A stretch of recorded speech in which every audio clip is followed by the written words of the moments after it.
Hey guys, welcome to another video, and in this video we will be learning how can we use LWC component to override the base component for any element. Okay, so for the purpose of this video I have already created this OmniScript, and this is totally empty, it does not have anything.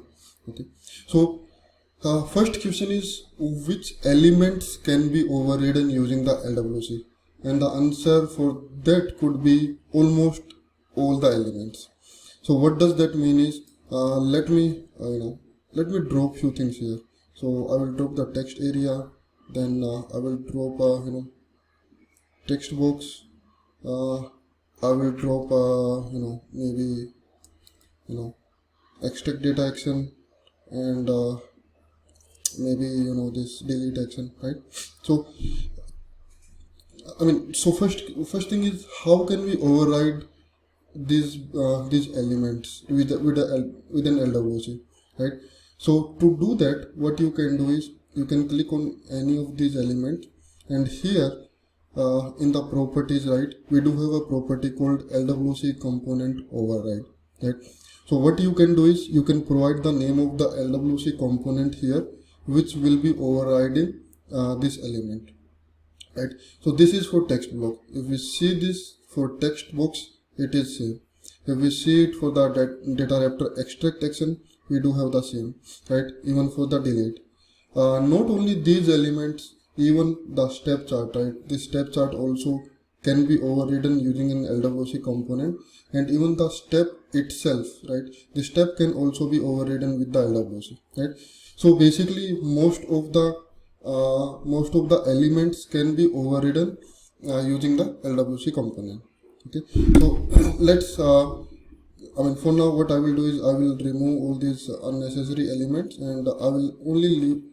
Okay, I will only drop one simple text element here, because in this video we are going to override the functionality of this text box.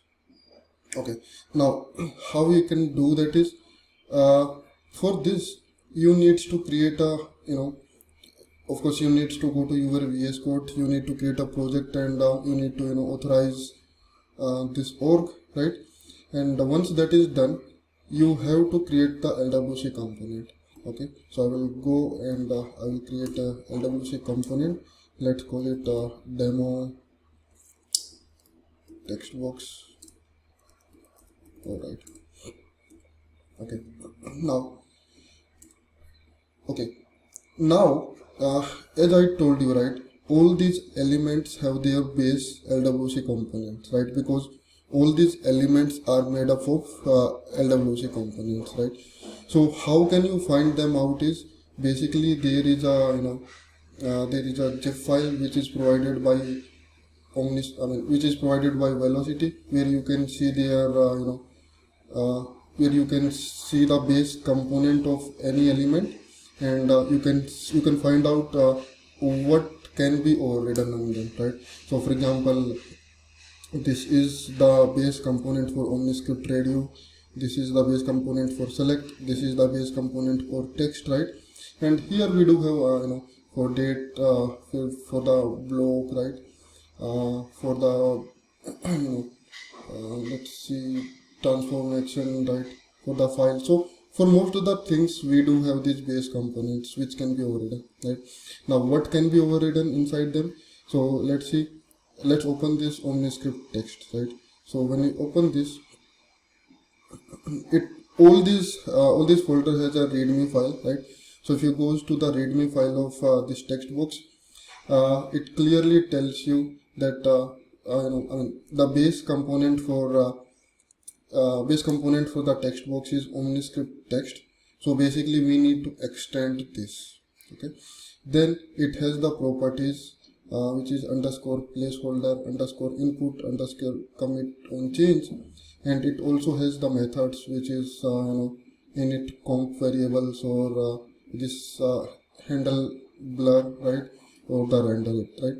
So if you go to any other if you goes to this set errors, right, you will find different properties, and you will find different methods here, and same for the other base components, right?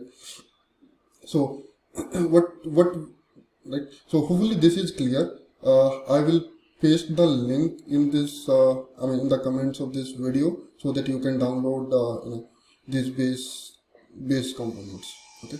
Now what we will do here is, in this example, as I told you, we are going to override this text box, right? So for that, there is one mandatory step, right? So for that, what you need to do is, you have to go to the meta XML file of the LWC component, and you have to set this is exposed to true, and one more property, which is runtime. You have to set the runtime namespace, so it will be runtime namespace. Okay, so this runtime namespace,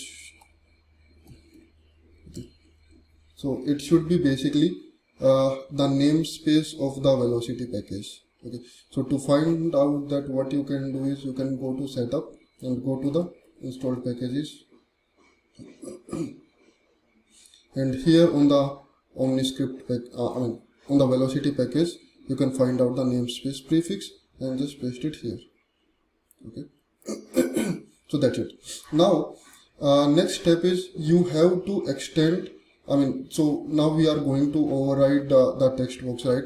So you have to extend the text box, so you have to basically extend this OmniScript text first. Okay, so for that, what you will do is, first you will import it. So let's say I'm importing OmniScript text from, and it should be namespace slash the base component name. So it should be something like this, right? So now we have imported this, and we can easily extend this. Okay, so now instead of extending the lightning element, you can simply extend the OmniScript text here. Okay, that's it. It is done. So let's go ahead and let's test it once. How does it work? So I will push it to Salesforce, and I will go to this OmniScript.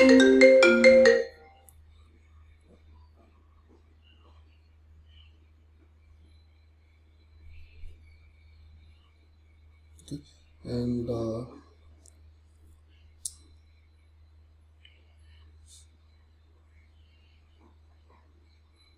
it is taking some time.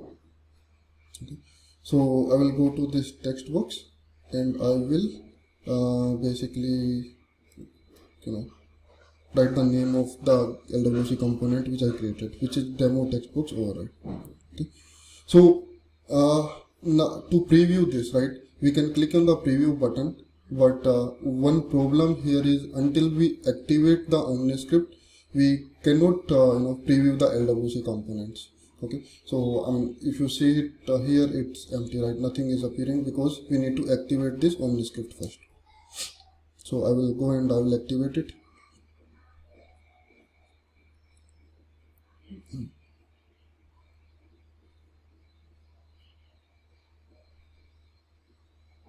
Okay, now let's refresh this and see what happens.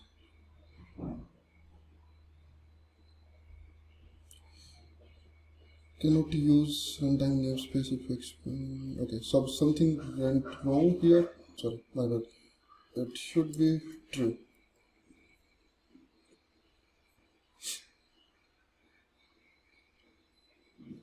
Okay, so let's refresh it again and check what happens. Okay, so now you can see you do have the text box, and so till now you have just extended this base component in your LWC, but you haven't overridden anything yet, right? So for this, let's do one thing. Let's override this handle builder method. Okay, so what will I do is I will go here and I will override this. So basically it should take the event, right? So let's try to simply console log something here.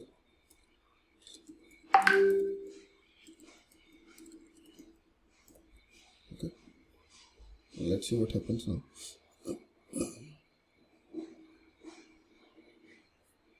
Okay, so before I refresh it, one thing you can do is you can see is if you were typing some values here, right, it was going to the data JSON of OmniScript, right?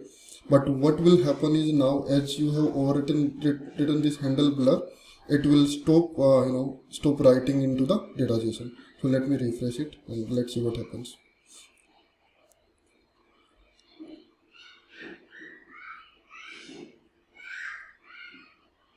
Okay, so let's type something and click outside. So you can see it is saying I am overridden, right? Because now we have overridden the blur event of this text box. That's why we are seeing it here. And as we are not doing anything in the blur, right? That's why the data JSON is not getting set up with this key and value, right? So if you want this value inside the data JSON, right, what you need to do is there is a function and it's called apply call response. Okay, that's it. So basically what it will do is it will write whatever the value provide inside this into the data JSON of this OmniScript. Okay, so let's say I want to put event dot target dot value inside this, right? So let's go and deploy this and let's refresh it again.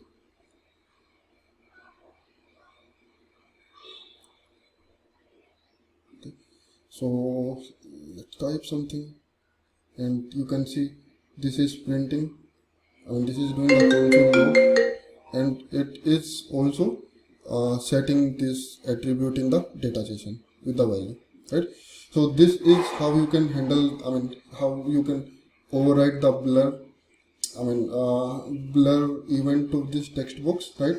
And this is how you write the value back to the data JSON, right? So this text one, whatever the key you are seeing here, right, it is coming from the name of this text box.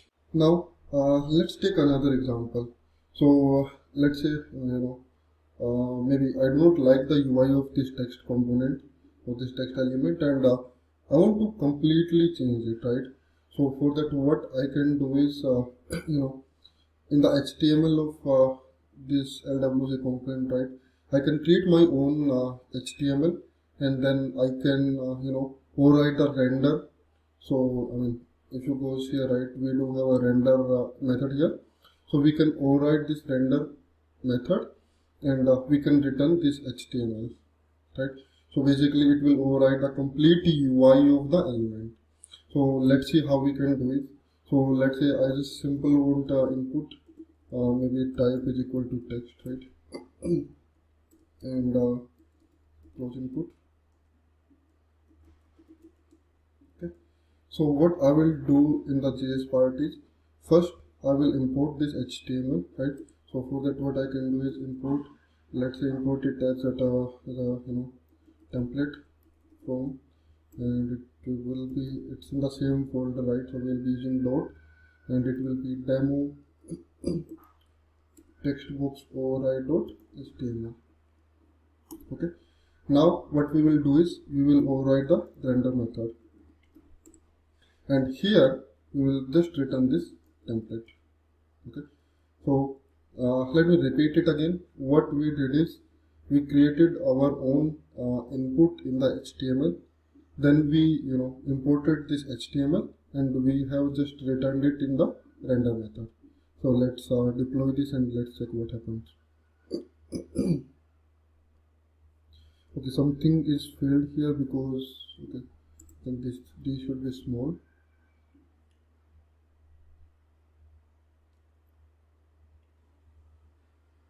Okay, let's refresh this. Now what happens?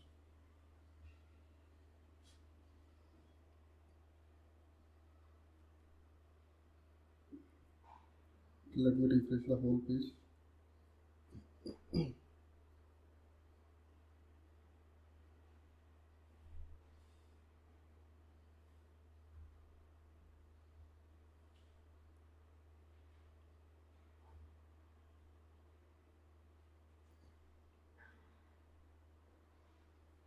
Okay, so now if we preview this,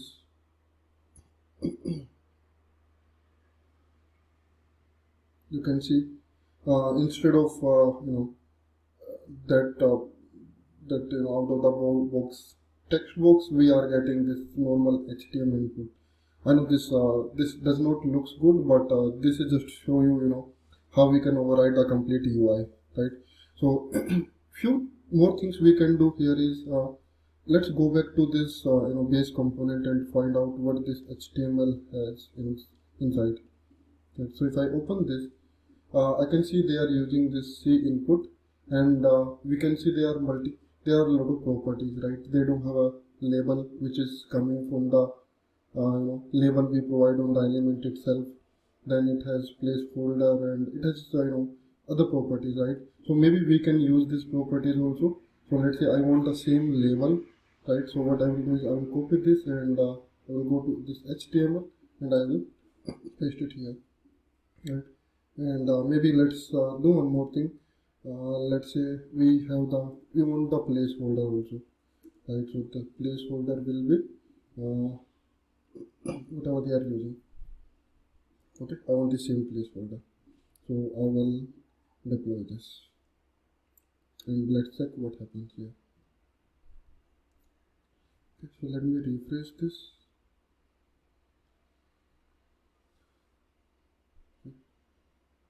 So we can see the label is here, but not the placeholder, and the reason could be because we haven't specified any placeholder when we dropped this element. So let's deactivate this, go back to design, and now give it a placeholder. Enter the text bar, okay, and activate this again.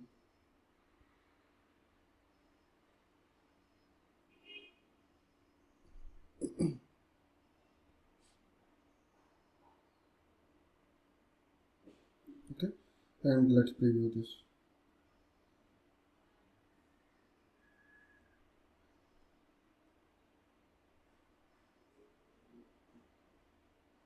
Okay, so you can see now we are also getting the placeholder, correct? So this is how you can use the render override. Now it has one more function or method, which is init comp variables, right? And which says we can override the inherited init comp variables, right? So let's try to override this method, and what we will do here is we will override the maybe placeholder, right? So what I will do is this dot underscore, will copy from here, okay, and I will set it to maybe this is new placeholder. Okay, let's check what it does.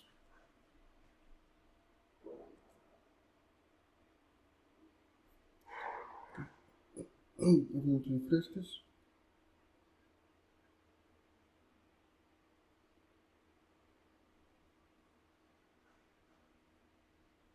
Okay, and you can see this placeholder is also overridden now, right? So this is how you can override the element. So again, if you will notice, if I type something here and go out, right, it does not update the properties in the data JSON, right? Again, the reason is because we are not using any any blur event here. So what we can do here is on blur, maybe we can call this same handle blur, right? And now it will be setting the data JSON, right? So this is how we can completely override the UI, right?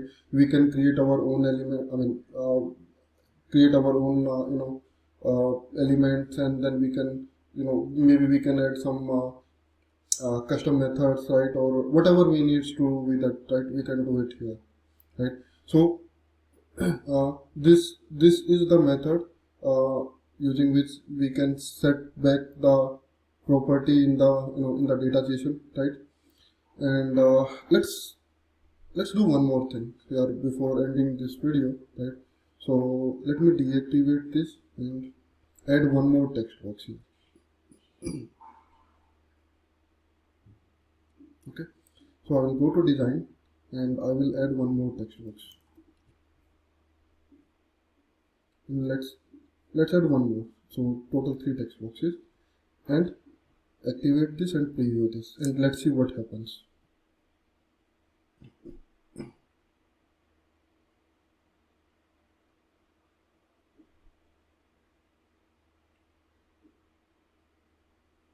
Okay, so let's preview this.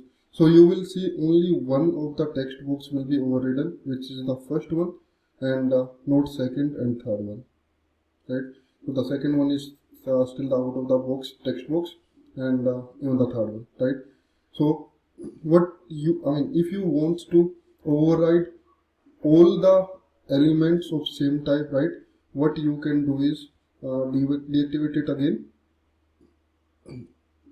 click on design and go to the setup, and here you can give a mapping. This mapping is element type to LWC component mapping. Means which type of element you want to override with what lightning component, right? So for example, I want to override this text, right? So what I will do is here I will give okay. I want to override all the texts with this demo text box override, right? Now let me go back to this text box 1 and remove this override from here. Okay, and let's activate it again.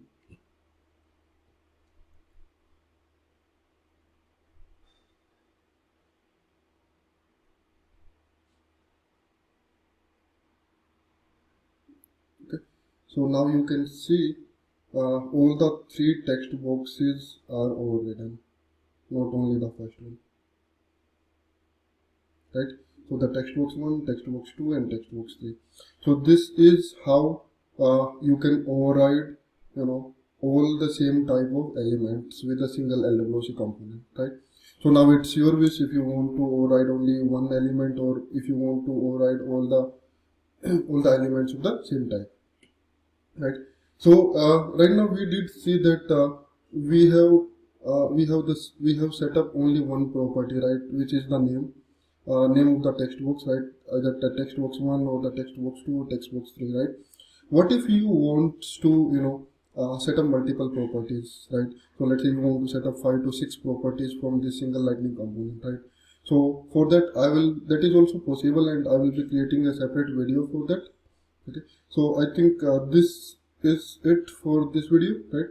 If you have any questions, please provide me them in the comments and I will try to reply them. Thank you.